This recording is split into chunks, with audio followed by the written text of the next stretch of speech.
Good afternoon, everybody. I'm Tatiana Byron, CEO, founder of Wedding Salon, and I wanted to thank you all for joining us today. We are really excited to have our webinar this afternoon, Chit Chat with Tot, and we are super excited to have our fabulous panelists join us today that will hopefully be able to help you and answer a lot of the questions. We've already seen a tremendous amount of questions, that we're going to get to them. And I just want to say that you're not alone. Everybody that is currently in our industry, in the events industry, in the weddings industry, in the travel industry, we're hospitality, we're all impacted the same way.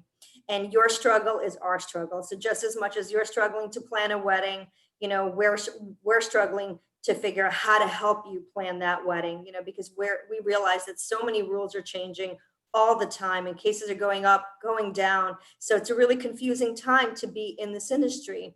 And, we hope to just share expert advice and let you all kind of, make your own decisions based on the expertise that you hear about today, and, and going forward with our webinars and other resources that you find very useful. And so we're going to get started. And our first panelist, Jennifer, is going to be introducing herself. Hi there, I'm Jennifer Stein, and I am the editor-in-chief, owner, and publisher of Destination I Do. We have been in business for 16 years, and 15 years published, 16 years online. And oh my goodness, what a year it's been. We are the only destination wedding title in the United States. And so we're kind of, in not a league of our own, but kind of a league of our own, I guess. We are, definitely feeling the pinch. We are hearing from our readers a lot about what to do, and lots of questions, a lot of, just feeling frustrated by the constant ever-changing landscape of restrictions and what to do here and what to do there, when to plan, how to do it. And so I hope that today I can help, shed a little bit of light onto, how to do all of that.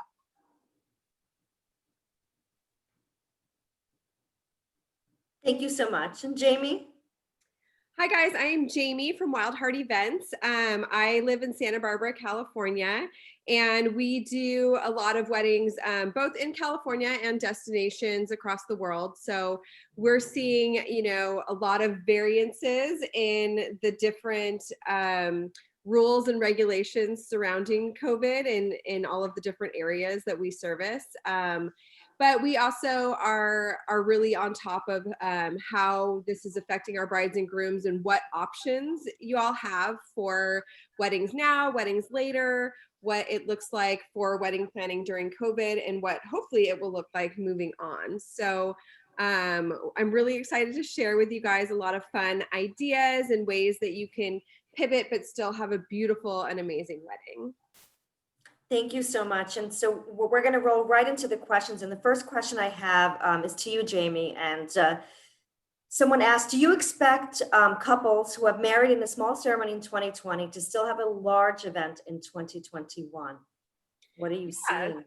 So we have seen a lot of our couples do a smaller elopement because they still want to get married on their original wedding date that we've been planning, for the past 12, 18 months with them, and then plan for the larger wedding later. So I do think in 2021, we are going to be able to have some of those larger weddings. I do anticipate those probably happening more in the second, third, fourth quarter of 2021. But I think it's a beautiful concept, and we've had a lot of success with the happiness of our brides being able to execute these amazing, beautiful elopements or micro weddings this year for them, and then still plan their big party in the next year or so. So I do think that's a wonderful idea, and I do think that you're still going to be able to have your large event later. And it kind of is super fun because you get to focus on the small event and the good times than really feeling down about your event being postponed. So for instance, we just did an elopement last weekend, and our couple got to get married on this beautiful hilltop at sunset. And it's something that they never would have been able to experience or have with 150 people. So the fact that they were able to get this, these beautiful photos and have this moment together to celebrate their love. And then we're still going to celebrate, next October, which I'm pretty confident will be able to have their 150-person wedding as they had planned at their original venue. That's awesome. And Jennifer, what is your opinion on wedding travel for 2021? Similar question, but I know you also are in this space, so you're seeing it firsthand. I definitely think there's going to be a major uptick in travel in 2021. I think a lot of it depends on what the vaccine situation looks like. I think that's going to be a big contributing factor on when people travel. I definitely think we're going to see a major transition in definitely Q3, Q4 of next year. I think people might be a little gun shy about Q1 just because, a lot can happen, especially with flu season and, just kind of watching what's happening. The media covers COVID like nobody else. And so, I definitely think there's a lot of information out there, and making people really need to make sure they're getting the right information. And I would say to anyone who's thinking about traveling in 2021 for their wedding, just to keep a really close eye on what the restrictions are in the area that they're going. Because restrictions change and you kind of have to, ebb and flow with it. I would definitely suggest groups. It's a lot easier to kind of switch gears if you have a smaller group than if you have a really large group and you're traveling to a destination. If you're here in the US, again, every state has different restrictions. Like Jamie was saying, California is definitely locked down a lot more than other states like Florida. And so maybe, just kind of take a look at that as you're making your plans. I think those restrictions are going to change next year. And I think, part of that is going to be the interest of the economy opening back up and making sure that that's thriving. But also, we got to keep people safe too. So I would suggest if people are thinking of doing their destination wedding in 2021, probably safer to do it towards the end of the year. And then also I would definitely suggest, having your group a little smaller so that you're not having, and make sure you hire a wedding planner. They are literally angels. I think wedding planners right now are the equivalent of teachers to parents with elementary school children. So make sure you have a travel specialist and someone who's working with you to help book that travel. Make sure you've got an insurance agreement that has information like, COVID and, acts of God and all that you are covered, because nobody has a crystal ball. And I would never want someone to, be caught unawares and not be able to really have the wedding that they envisioned. Mhm. And Jamie, just in the worlds of food and catering, we've been hearing that buffets are out, and what are you seeing? Are buffets out? Like what's the new norm for being able to have your reception? Yeah, I mean, of course, things are ever changing as the regulations are as well. But I think we are seeing a trend towards safety in food service. And I think that trend is here to stay for a little bit. So buffets, we've seen a lot of catering companies actually purchasing safety equipment for these types of service, protocols. So everything from acrylic, what do you call those, like baffles in between the service and the guests, so that they're serving almost through like holes. We've seen that, but I do see a trend towards plated meals kind of for a while at this point, and I think that's just for food safety in general. Family style and buffet has always been popular, but it is a little bit more risky in terms of this COVID climate that we're in. So for family style, which it was a huge hit over the past 2 years, what we're seeing now is we're still seeing servers come to the table with large platters. However, instead of setting them on the table, they're actually serving the guests as they go around the table. So they're not leaving the platters out for, communal touches like the spoons and the utensils and whatnot. But I think we'll see this trend for a while. I think you'll see servers in masks and gloves for quite a bit. Even when a vaccine comes out, I think there is a new trend towards food safety. But what I am noticing is, in my personal opinion, I think a lot of these catering teams and hotel service staff and all of these people are taking such great care with COVID, almost to an extent where I would trust event service as much, if not more, than going to a restaurant these days, because they're just so conscious about the spread of the disease and how to mitigate that and the safety measures that we need to take to keep guests safe. So yeah, I think, buffet is a little bit more risky than a plated meal. But I also am seeing catering teams kind of evening out the board and the price points on different service, types, so that it doesn't feel like you're paying more for one style of service than another. We're just doing what is safe for everyone, if that makes sense. Absolutely, yeah. I mean, I think the only thing to consider probably with that, as far as food services, do you do contact tracing, in the sense that, do you look at when the food comes in, all the different people that touch the food, and then, to the very last part of it, which it gets to the guests? Like, is that something that's part of what you do, with these companies, or are you just trusting the venues that they do, and then the catering companies and restaurants, that they're being very careful? Yeah, I mean, the great thing, especially here in California, is that food service standards have always been very high. So they already have a huge set of regulations that they have to adhere to, including time and temperature on foods and how they're stored and how they're handled, and how many people are plating meals. It's always actually been a highly regulated part of the industry, down to the fact that, like, the health department regulates and goes in and checks, all of their food service kitchens and that type of thing. So I think, in terms of like my staff managing that, we typically don't, but we work hand in hand with the food service managers.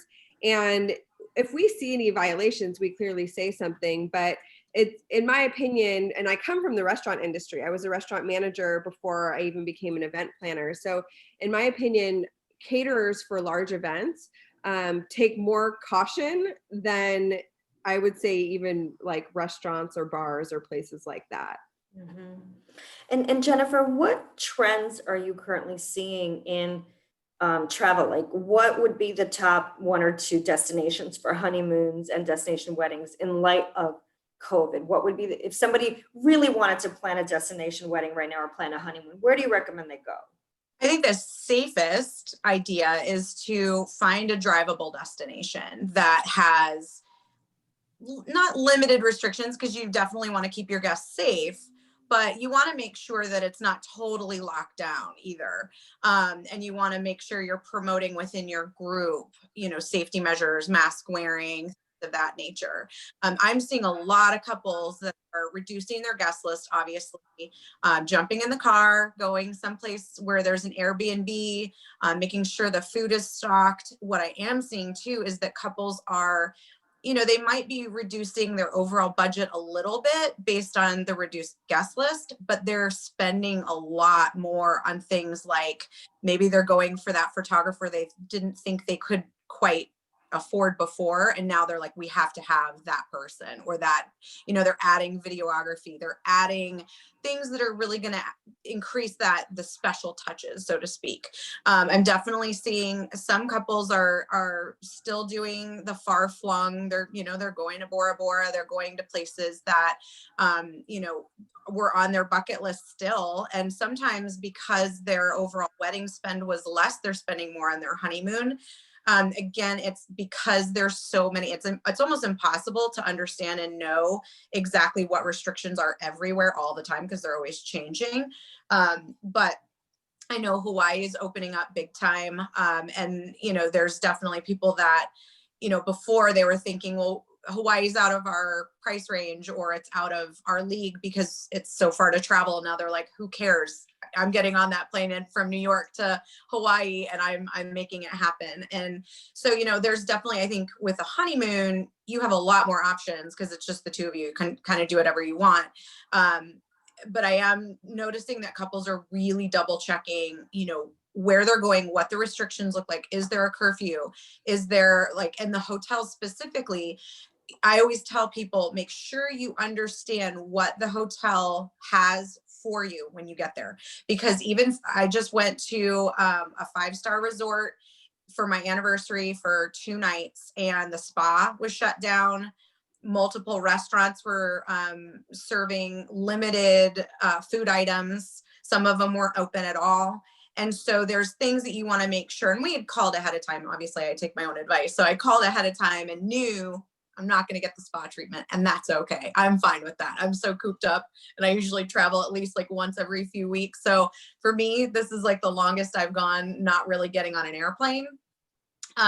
So for couples, I would say, just make sure you've contacted the resort, you understand what restrictions are in the area. And then when it comes to destination weddings, the drivable destinations are great because people have total control over getting in their car. If people who don't feel comfortable getting on an airplane, this is a wonderful, and it's actually become more popular through the years, where people are driving from, say, Phoenix to Sedona. If it's 2 hours away, it's considered a destination wedding. So, people just getting out of town and staying at an Airbnb or staying at a resort that has kind of a residential segment to their property. Those are really, really popular. And then just kind of having that home away from home. And the beauty of it is you really, really bond with your guests. And as long as you're putting certain things in place to make sure that you're ensuring their safety. I don't disagree with people having COVID tests before they go. I think it's a quick and easy, just make sure you plan ahead. You do your 3 days or whatever it is, so you have your results before you fly or before you get in the car to go. I think it's responsible. I don't know that everyone should require it, but I think that just depends on the group of people. If you have high risk individuals that are attending, just thinking through the impact for them is really paramount right now. Thank you. And Jamie, just a question actually just came in this minute, which says, for 2021, should I anticipate sending the save the dates to a reduced guest list or proceed with my full guest list? That's a really good question because we are seeing so many reductions and it's always hard to scale back. But my advice would be to go ahead and send it to your full guest list, honestly, because one, people are planning their entire travel for 2021 right now. As we anticipate things opening up more and more, I think that your guests are making their plans for the entire year. So if you are going to be allowed to have the guest count that you're dreaming of, and you want all of those save the dates to go out, you want all those people to be there, I would go ahead and send them out sooner than later. And then if we're still in the same type of scenario, people are going to be very understanding about the reduction in guest count, one. And two, what you would probably find is that your guest count will automatically reduce itself because of COVID. So even if you're inviting 150 people and we're in a state where people are traveling at their own risk and we're able to do events at your own risk, you may still only have 80 to 100 people there. So I don't think there's any sense in reducing your save the date send, but your guest count may still reduce depending on what the regulations are at the time. And then just to follow up on that, somebody just asked the benefits to booking a private estate versus a traditional wedding venue. Sure. So, I mean, if we're relating that question to COVID specifically, it's kind of a catch-22 because I know a lot of you are probably seeing more weddings happening at private estates because you feel like you can kind of fly under the radar there. But to be honest, I mean, the rules are still the rules. So, gatherings in California are still illegal.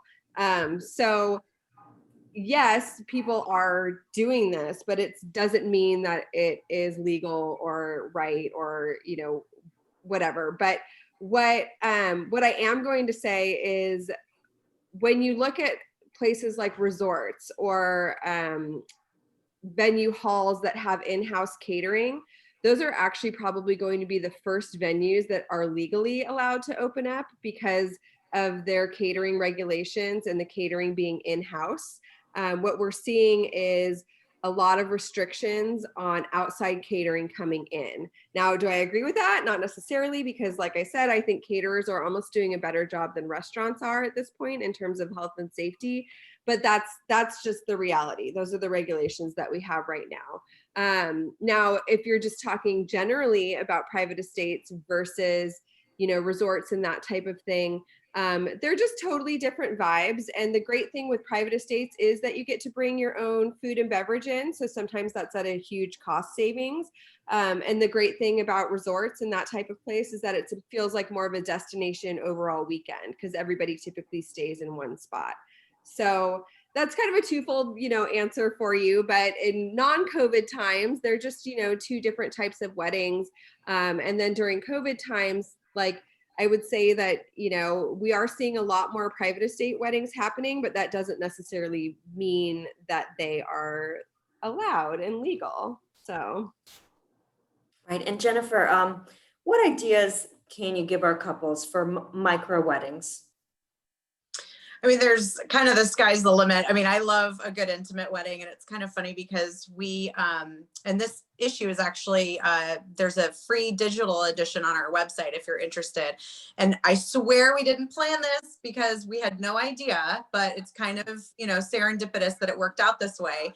Last fall, we started working on a story called Table for Two. So it was like all about elopements and intimate weddings. And we have 25 pages in the spring summer 2020 edition, all about, we have expert advice on how to make your intimate wedding, personalized and things of that nature. Again, like what I was saying before, with micro weddings, they kind of are in a way the bedrock of our industry. I mean, when you look at your grandparents' wedding photos, it's usually them at City Hall or, in a small venue and, they've got their getaway car and there's 30 or 40 people there. It's not this big blown out thing that we know today. And so I think people are kind of getting back to that overall intimate experience. And I think some of the things that you can really do to personalize it, couples are doing kind of the marry now, celebrate later. So if you do have your heart set on that huge wedding, I definitely think to do something small, an elopement now, and then celebrate in maybe, late 2021 or 2022, even just to be super, super safe. I think by then we'll hopefully, God willing, everything will be way past this. It'll be a distant memory. So I think that couples, there's so many ways to just really, go for that photographer that you've been dreaming of and didn't think that you could, afford, and now you can. Wear the dress, do all of the things that you normally would have done.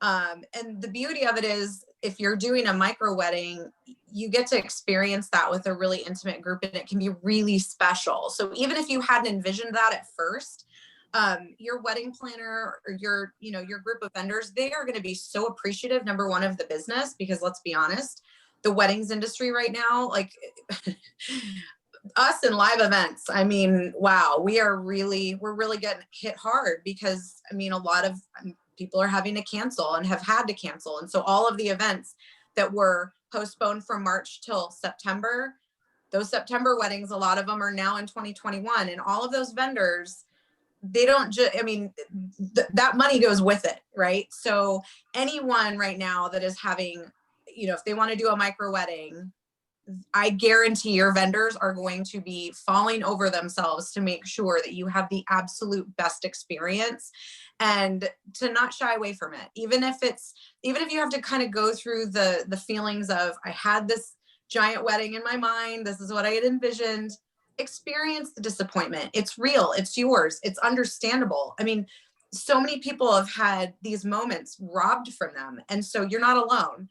And I would definitely say, like, if you're feeling that, feel it, experience it, communicate with your partner how you're feeling, have a good cry, eat a big bar of chocolate, guzzle a bottle of wine if you need to, and then say, all right, what are we going to do next? And just start kind of processing, the smaller group, recognizing, who is in that, who's going to be in the foxhole with you, and then making sure if those individuals are high risk, how are you going to keep them safe?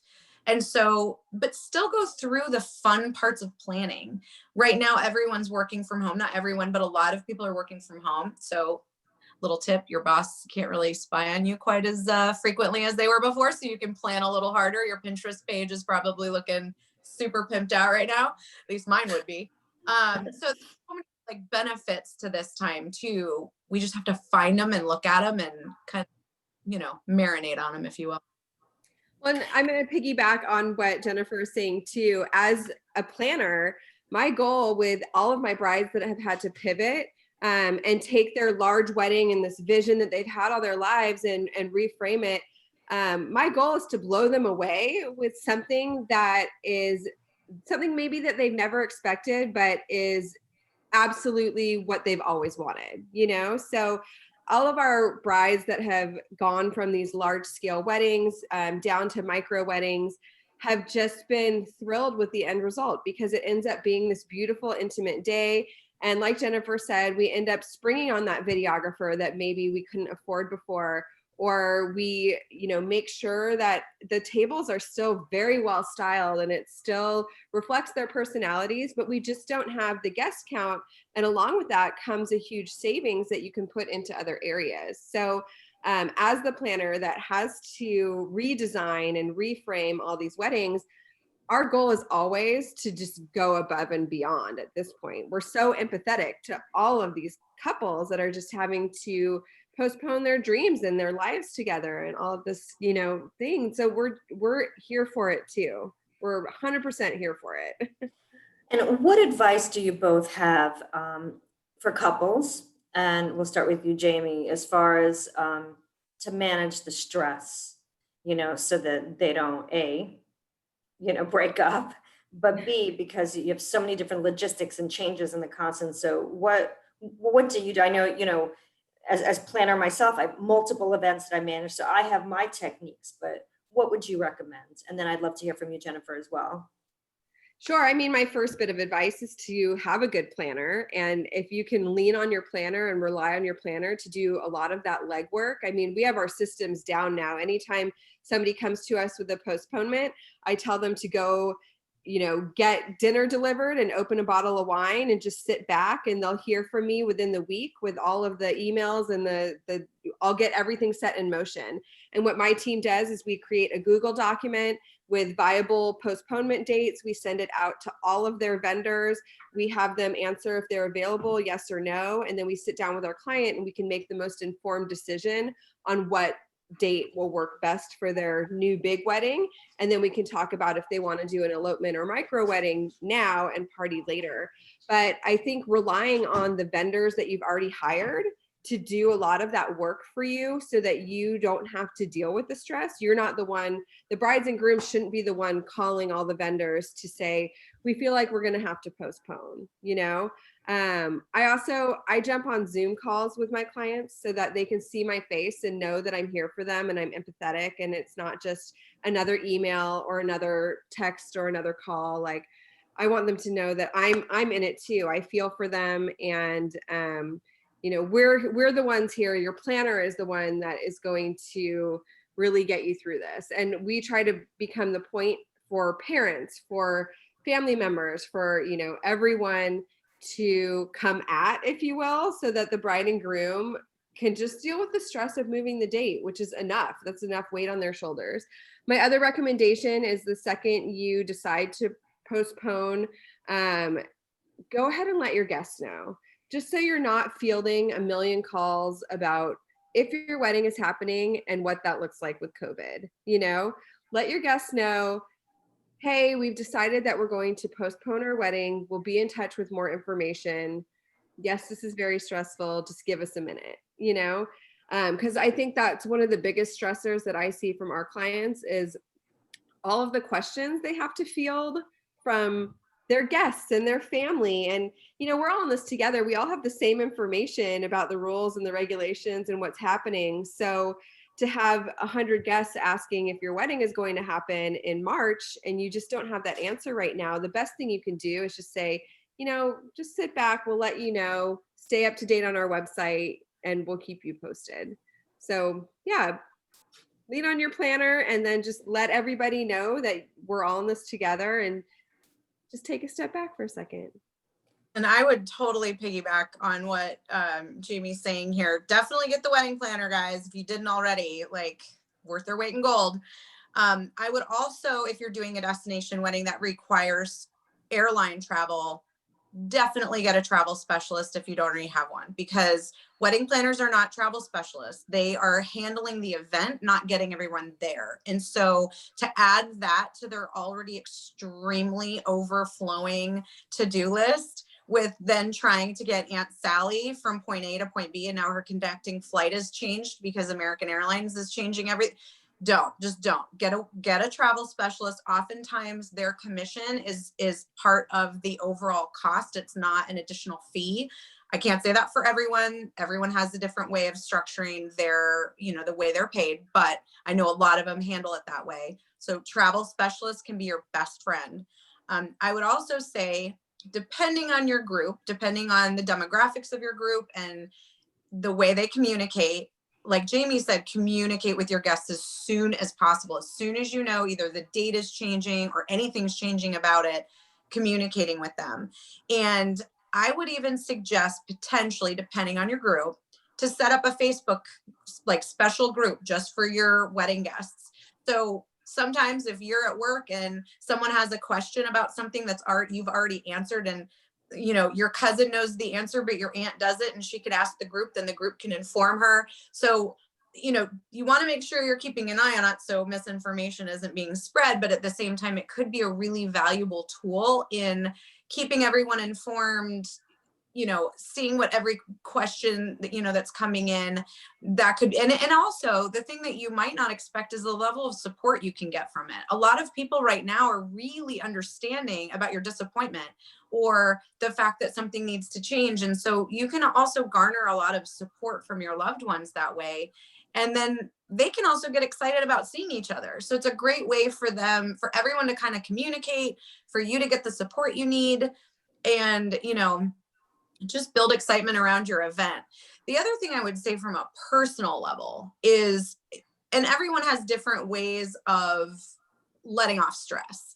I definitely, if I don't work out at least a few times a week, I'm a monster. Like, I go from Mary Poppins with my kids to like the guy from The Shining, like, quickly. So I have to make sure I, work out. If meditation is your thing, if prayer is your thing, if just getting together with your best friend once a week via a Zoom call is going to help you, just recognize where the areas that you're finding the stress. Is it because of the wedding? Is it because of, feeling like you're disappointing people? I guarantee you're not. And don't worry about that. Don't worry about other people. Worry about just getting one foot in front of the other.